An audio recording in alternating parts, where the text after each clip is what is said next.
আমরা বাঙালিরাও এখন ইংরেজি নববর্ষটাকে কম বেশ প্রায় সবাই সেলিব্রেট করি। তবে বাংলা নববর্ষটাকে আমরা যতটা নিয়মকানুন মেনে পালন করি, ইংরেজি নববর্ষটাকে কিন্তু সে নিয়মকানুন মানা হয় না। জাস্ট একটু সবাই মিলে খাওয়া-দাওয়া, নাচ-গান, বছরের লাস্ট দিনে মানে যে সবাই মিলে আনন্দ করা, এটাই হচ্ছে ইংরেজি নববর্ষের মধ্যে আমরা করে থাকি। কিন্তু বাংলা নববর্ষে আমরা অনেক কিছু নিয়মকানুন অনেক কিছু করি। তো যাই হোক, আজকে তো বছরের লাস্ট দিন। আজকে আমাদের এখানে বাজার বারও পড়েছে। তো বাজার বারের দিন এমনিতেই আমাদের বাড়িতে মাছ-মাংস আনা হয়। তো তাছাড়া চারিদিকে গান বাজনা বাজছে। তো মনে হচ্ছে যেন আমরাও সেলিব্রেট করছি। তাছাড়া আজকে গ্যাসটাও শেষ হয়ে গেল। সেজন্য মাটির চুলাতে রান্না করতে হচ্ছে।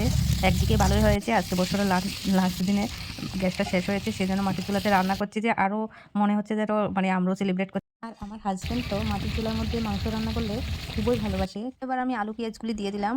তো আমার মাংস রান্নাও মোটামুটি কমপ্লিট হয়ে এসেছে। তো এদিকে দেখতে পাচ্ছ মুড়ি চানাচুর আমার ভাই বানিয়ে নিয়ে এসেছে। তো রান্না করতে করতে একটু এবার মুড়ি চানাচুরও খাচ্ছি। যাই হোক, আমার চিকেন কষা কমপ্লিট হয়ে গেল। হ্যাঁ।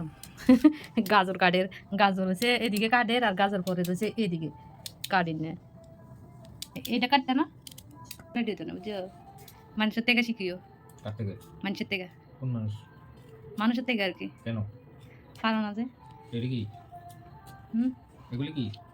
এগুলি ট্রাই করতেছো আর কি। তোমার টুপিটা সরে না, তোমার চোখ তুমি দেখো নি হুম। কি মন দি কাঠের বাবা রে, এর দূর কাটতে আধা ঘন্টা লাগাইছে, এর দূর কাটতে আধা ঘন্টা।